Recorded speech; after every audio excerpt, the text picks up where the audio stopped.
역전의 기회가 되게 크게 올 테니까 2년 정도의 사이클로 2024년까지 생각을 하시고 그냥 아무 생각 없이 떨어질 때마다 2년 뒤에는 고객님이 생각하신 것보다 너무나도 많은 수익률을 가져가실 수도 있다.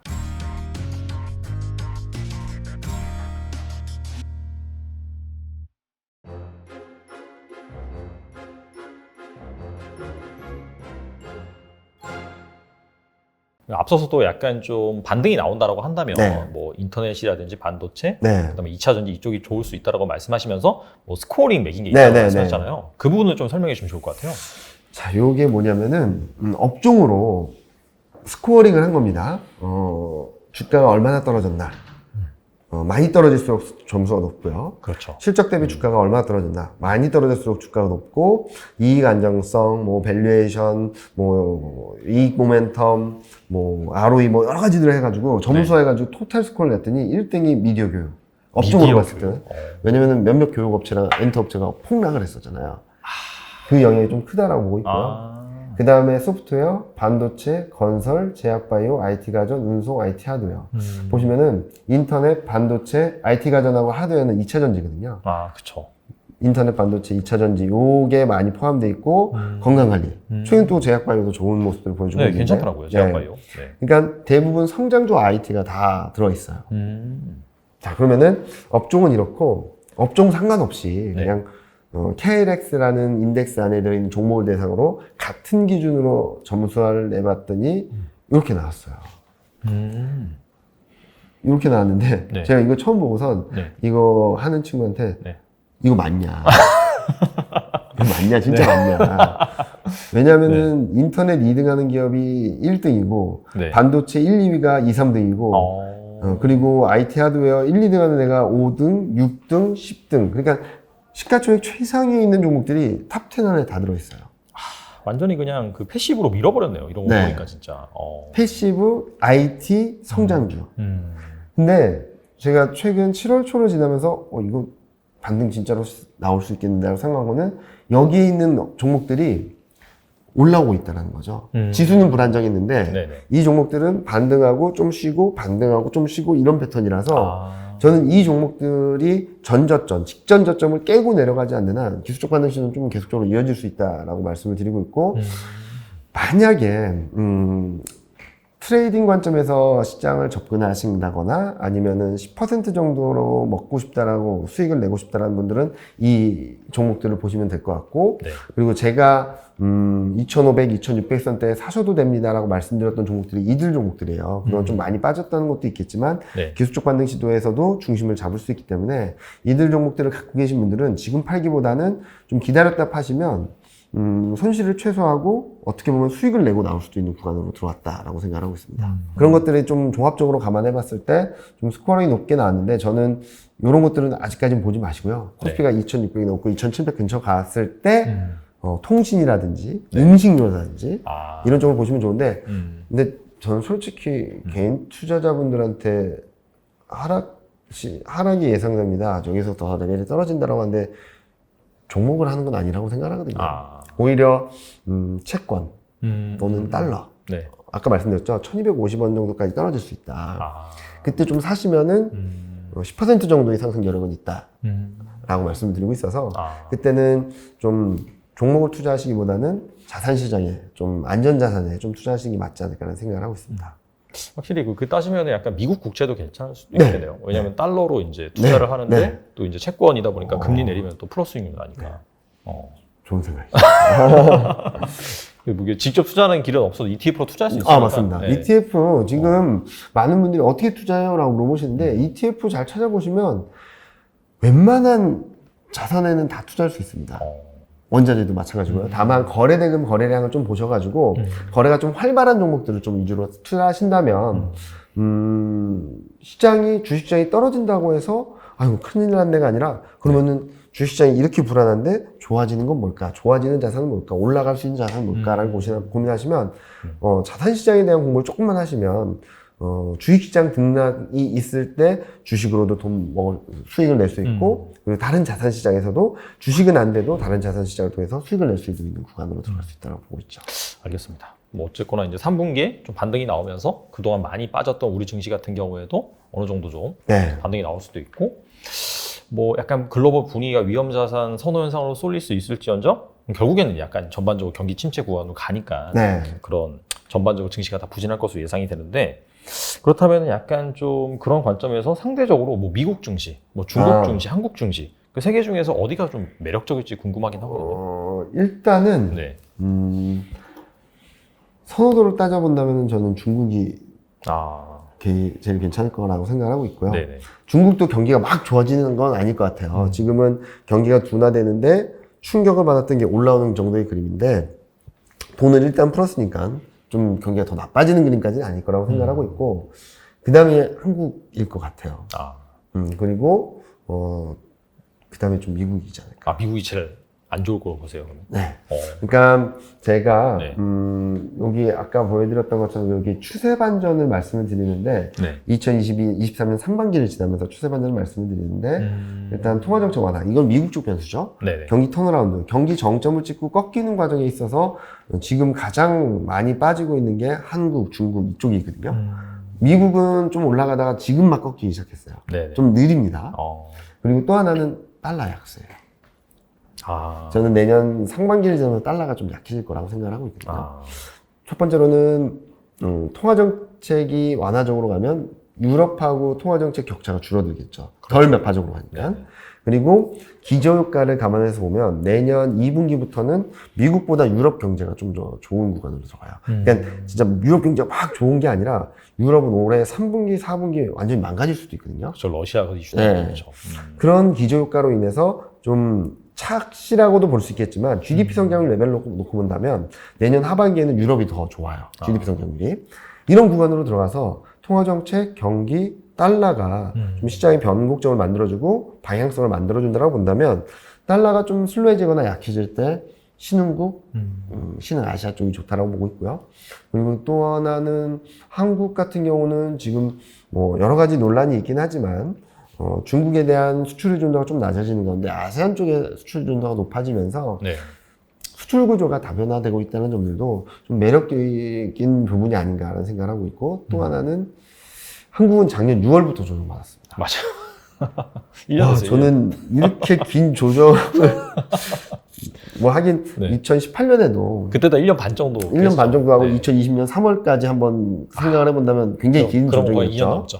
네, 그런 것들을 네. 봤을 때는 굉장히 긴 조정인데, 미국은 올해 작년 말까지 계속 올랐었던 상황이죠. 네. 그래서 2008년 때랑 좀 패턴이 비슷할 것 같아요. 어떠냐면 2008년에도 어땠냐면 코스피는 2008년 10월 달에 저점 찍고 급반등 나왔다가 2009년에는 이 저점보다 좀 높은 수준에서 바닥 찍고 네. 다시 쫙 올라가는 그림이 나왔는데, 네. 미국은 어땠냐면 10월 달에 저점 찍고 반등 났다가 더 낮은 저점에서 확인하고서 올라갔거든요. 맞아요. 네. 요 그림의 차이들이 요번에도 좀 비슷하게 나오지 않을까. 왜냐면은 조정이 시작된 시점, 경기가 바닥을 통과하는 시점들이 조금은 차이가 있을 거거든요. 이런 그림들을 봤을 때는 중국, 한국, 미국 순으로 좀 바닥을 잡아가고 바닥을 통과하는 그림들이 나올 수 있다라고 생각하고 있죠. 앞서서 계속해서 이제 한 2023년 상반기 네. 그때가 이제 한 바닥 정도를 통과를 하면서 이제 추세적인 반등이 나오는 네. 시기다라고 말씀하셨는데, 그렇다면 약간 좀 장기적으로 투자하신 분들 있잖아요. 네. 그분들 같은 경우에는 사실 뭐 한 4분기에 빠지고 저점을 형성하면 그때부터 사모으면 좋은 구간이라고 인식할 수도 있잖아요. 네. 그런 분들 같은 경우에는 그럼 어떤 주식을 좀 반등했을 때 좀 보고 나서 투자하면 좋을지. 많은 분들이 네. 주도주를 찾기를 원하시죠. 근데 주도주라고 하는 게 계속 바뀌는 것 같아요. 언론이나 이런 것들을 보면. 네네. 근데 제가 생각하기로는 굉장히 장기 추세에 있어서 이 주도주는 안 바뀐다라고 생각하거든요. 무슨 말씀을 드리냐면, 상승할 때 같이 상승하고 조정받을 때 같이 조정받고 그 다음 상승에서 같이 상승하는 게 주도주라고 생각을 해요, 저는. 네. 그래서 반도체, 자동차, 2차전지, 인터넷이 2020년 3월 저점에서 2021년 1월 고점까지 계속적으로 시장을 끌어왔던 업종들이 다음 사이클에도 끌어갈 수 있다. 그리고 이번 조정 국면에서 많이 빠진 애들, 같이 빠진 애들이 주도주일 가능성이 높다. 이것도 대표적으로 반도체, 자동차, 2차전지, 인터넷이라고 볼 수 있겠죠. 여기에 플러스 알파를 한다면 전 항공우주. 아. 항공우주는 얼마 전에 인공위성 성공하기도 했고, 맞아요. 네. 더 큰, 더 고성능 인공위성들을 계속적으로 올린다고 하더라고요. 그리고 한국의 대부분 항공우주 산업을 하는 기업들을 보면은 방산도 같이 해요. 맞아요. 네. 그러면 방산 쪽은 또 계속적으로 성장을 할 수 있거든요. 러시아 우크라이나 사태를 계기로 유럽, 일본, 네. 아시아 전 세계적으로 국방비 지출을 되게 계속 늘리고 있어요. 네. 근데 한국 기업들은 뭐 자주포라든지 훈련용 전투기라든지 이거 잘 팔고 있어서 이쪽에서는 수익성을 따박따박 올라가고 항공우주라는 새로운 모멘텀이 붙어주는 거기 때문에 저는 항공우주가 또 다른 플러스 알파의 동력이 될 수 있겠다라는 말씀을 드리고 있고요. 그래서 저는 2020년 3월부터 2021년 1월까지 상승한 데 있어서 시장을 끌어갔던 업종이 다음 사이클, 다음 상승추세도 끌어간다는 말씀을 드리고 있고 조정받을 때 같이 조정받는 게 주도주지 조정받을 때 혼자 튀는 애들은 대안주 그렇게 봐야 되겠죠. 시장이 무너지는데 혼자 올라간다. 그렇다고 해서 얘가 주도주가 되는 경우는 없어요. 혹 그러다가 그것도 투자하면 그때부터 빠져요. 그러니까 조정받을 때 같이 네. 조정받아야지 이 추세랑 같이 가는 종목이라고 보는 게 맞겠죠. 지수는 안 돼. 코스피는 떨어지는데 얘 혼자 올라간다? 그럼 얘가 조금 독특한 스타일이라고 봐야 되는 거지. 아, 얘가 주도주구나 라고 하는 생각을 하는 순간 같이 조정을 받겠죠. 왜냐면 대안주니까 가격갭 메우기 차원에서 아니면은 이런 순환매 차원에서의 대응이지 시장을 끌어가는 힘은 되게 약하다라고 보고 있습니다. 최근에 이제 하락할 때 보니까 잘 버티는 뭐 그동안 잘 버텼던 에너지라든지 조선이라든지 그런 흐름도 잘 버티다가 시장이 계속해서 무너지면은 거기서도 계속해서 이제 폭락이 나오더라고요. 그죠. 이익 실현 그런 움직임이 나오다 보니까 이익 실현 움직임도 있고 지금 보면은 그 업종들이 더 좋아질 수 있을까에 대한 도전을 계속 받는 거죠. 단적인 예로 운송 같은 경우는 실적은 계속 좋아요. 근데 주가는 이렇게 올라갔다 계속 별로 좋지는 않거든요. 그렇죠. 네. 그런 것들을 봤을 때는 실적이 좋다 하더라도 주가가 선반영을 했다면 어느 정도의 팩터가 좋다 하더라도 시장은 좀 주가는 별로 안 드는 경우도 많고요. 단적인 예로 반도체가 그렇죠. 작년 고점에서 떨어질 때 작년 8월에는 윈터 이즈 커밍. 맞아요. 네. 반도체 사이클 이제 끝났다. 2023년이나 돼야지 올라올 거다. 라고 했다가 확 빠졌다가 작년 10월 달에는 아니다. 2022년 하반기에 턴어라운드 한다. 그래서 네. 쫙 올랐다가 네. 아니다. 하반기는 못 돌아서 내년 돼야 된다. 네. 그리고 쫙 빠졌다가 지금은 실적이 더 나쁠 것 같다라는 걱정이 더 내려갔었죠. 그러다가 이제 다행이다라고 하면서 반등을 하고 있는데 전 반도체 사이클도 맞다 아니다 했던 시점이 이제 다가왔어요. 얼마 안 남았습니다. 네. 2023년. 그러면은 그 그림들이 확인되는 시점부터는 저는 반도체도 굉장히 좋을 수 있다고 생각하고 있고요. 그리고 2차 전지는 뭐 전기차 확대 뭐 이런 것들이 계속 될 거니까. 그리고 미국 공장을 진 글로벌 기업이 몇 개 안 되니까 네. 한국 기업들이 수혜를 받을 수 있다고 생각하고 있고, 자동차는 전기차 MS를 잘 끌어가고 있거든요. 한국 차들이. 그래서 좋다라고 보고 있고, 가장 논란이 된 건 인터넷이에요. 근데 워낙 많이 빠져서 어떻게 올라갈까라는 걱정들 하시는데, 인터넷 성장성에 대해서는 크게 무리가 없어요, 저는.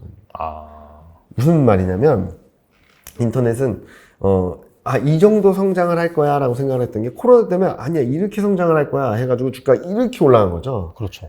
근데 지금은 금리 때문에 떨어지기 시작했고, 잠깐만, 이 기울기 보니까 이 정도는 아니야. 이렇게 될 수 있어. 그러니까 이게 이렇게 떨어진 거죠. 그렇다고 해서 이 방향성이 바뀐 건 아니거든요. 기울기만 조금 바뀐 거지.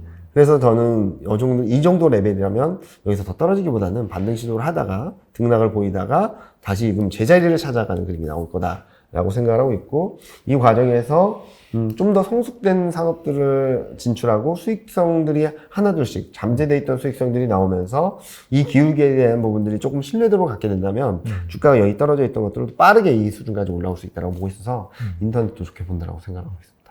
알겠습니다. 자, 길게 보고 그런 업종 중에서 내가 마음에 드는 기업을 잘 골라서 투자해 보시면 좋을 것 같아요. 좀 말씀을 드리고 싶은 것은 내년에 좀 바닥을 잡겠다라는 것보다도 내년 올해 7, 8월 달에 반등을 하고 코스피가 2200, 2100을 깨지고 이렇게 조금씩 좀 깨질 때마다 예를 들어서 제가 2050을 제시드렸지만 2200 찍고 올라갈 수도 있어요. 그렇죠. 예. 그러니까 여기까지 열려있다 정도의 컨셉이거든요. 그러면은 2200이 깨지면 갖고 계신 현금의 10%, 2100이 깨지면 30%, 2000이 깨지면 다. 뭐 이런 식으로 투자를 하셔서 조금만 나눠서 하신다면 더 싼 가격의 비중을 더 많이 늘릴 수 있겠다라는 말씀을 드리고 있고요. 그렇게 하기 위해서는 제가 말씀드렸던 것처럼 7, 8월 달에 반등이 나왔을 때는 좀 현금을 확보하자. 그래야지 여기에 역전의 기회가 되게 크게 올 테니까 역전의 기회가 왔을 때 그걸 기회로 살릴 수 있는 그러기 위해서는 좀 현금이 필요하다라고 말씀드리고 있죠. 저는 그래서 반도체, 인터넷, 2차전지 같은 많이 빠진 종목들은 네. 이번에 바닥 찍고 반등했다가 다시 좀 내려가는 과정에서도 다른 업종들이나 종목보다는 좀 덜 빠질 것 같아요. 왜냐면은 이 업종들은 실적을 이미 많이 내리고 있거든요. 이제 문제는 그동안 잘 버텼다라고 하는 시클리컬. 최근 조선주도 막 많이 흔들리고 막 그러지 않습니까? 네. 이런 쪽들의 실적이 무너지면서 실적 레벨이 많이 떨어질 거고, 얘네들은 실적이 떨어지긴 하겠지만 이미 많이 떨어진 데 따라서 그 레벨의 정도는 좀 제한적이라서 저는 만약에 굉장히 한 2년 정도의 사이클로 2024년까지 생각을 하시고 현금 비중이 어느 정도 있으신 투자자분들은 저는 그냥 아무 생각 없이 떨어질 때마다 예를 들어서 5%면 5% 정해놓고 반도체, 인터넷, 2차전지 떨어질 때마다 비중을 조금씩 늘려가면서 사시면은 2년 뒤에는 고객님이 생각하신 것보다 너무나도 많은 수익률을 가져가실 수도 있다라는 말씀을 드리고 있거든요. 지금까지 좋은 말씀 많이 주셨는데 혹시라도 뭐 못한 말이 있으시다라고 한다면 투자자분들을 위해서 마지막으로 한 말씀만 부탁드려요. 네. 네. 솔직히 말씀드리면 연간 전망을 이렇게 자주 바꾸는 적은 없었던 것 같습니다. 네. 근데 누가 그러시더라고요. 뭐 핑계일 수도 있긴 하지만 파월 연준장도 지금 몇 개월째 말을 바꾸고 있다. 어떻게 보면 투자 환경이 그렇게 굉장히 급변을 하고 있습니다. 저도 이 정도로 롤러코스터를 탈 정도로 아니면은 무슨 아우토반을 달리는 것 같은 느낌으로 투자 환경이 급변을 하는 경우를 굉장히 처음 본 것 같아요. 물가, 금리, 뭐 경기, 뭐 이런 것들이요. 그런데 지금 방향성이 어느 정도 잡혀가고 있는 상황에서 방향성을 따라가는데 그 안에서 급변하는 것들을 좀 더 빨리 캐치업을 하려고 하거든요. 그러다 보니까 전망도 계속적으로 수정을 하고 계속적으로 뷰에 대해서도 계속 0점 조정을 하고 있는 상황이라서 전망이 왜 이렇게 베어리시하냐라는 것보다도 이 정도까지 흐름들이 나온다면 나는 어떻게 대응을 해야 될까에 대한 고민을 조금 해보셨으면 좋겠어요. 그리고 결론적으로는 제 전망이 틀렸으면 저도 좋겠습니다. 그래서 그렇다 하더라도 저는 2650, 2700선에서는 조금 조심하자는 말씀을 드리거든요. 왜냐하면 만약에 제 전망이 틀려서 2300이 바닥이었고 올라가는 그림이 나오면 2650에서 좀 줄였다가 아니면 비중을 좀 조절했다가 상승 추세구나 라고 하고 그때 들어가셔도 30% 이상 먹을 것 같아요. 그러니까 늦지 않다라는 거예요. 근데 만약에 2600, 700에서 완전히 주식을 100% 갖고 계신 분들이라면 2100, 2050까지 떨어지는 데 있어서 굉장히 힘드실 수 있고 엄청 힘들죠. 턴어라운드 한다 하는 구간에서도 수익을 복구하는 데까지 시간이 좀 많이 걸릴 수도 있겠죠. 그래서 일단은 좀 현금 비중을 확대하셨다가 만약에 제 전망이 틀려서 쭉 치고 간다고 했을 때는 다시금 투자를 하셔도 크게 이익을 내실 거고 만약에 떨어져서 조정을 받는다고 한다면 그때가 진짜 역전의 기회가 될 수도 있기 때문에 그런 식으로 투자 전략을 어떻게 짜야지 라고 조금만 고민을 하시고 대응을 하신다면 많이들 힘드시겠지만 그 힘든 시간들을 충분히 보상받을 수 있는 2023년 하반기, 2024년이 기다리고 있다라고 말씀드리고 싶습니다. 뭐 전반적으로 보수적으로 말씀해 주셨는데 사실 그런 거잖아요.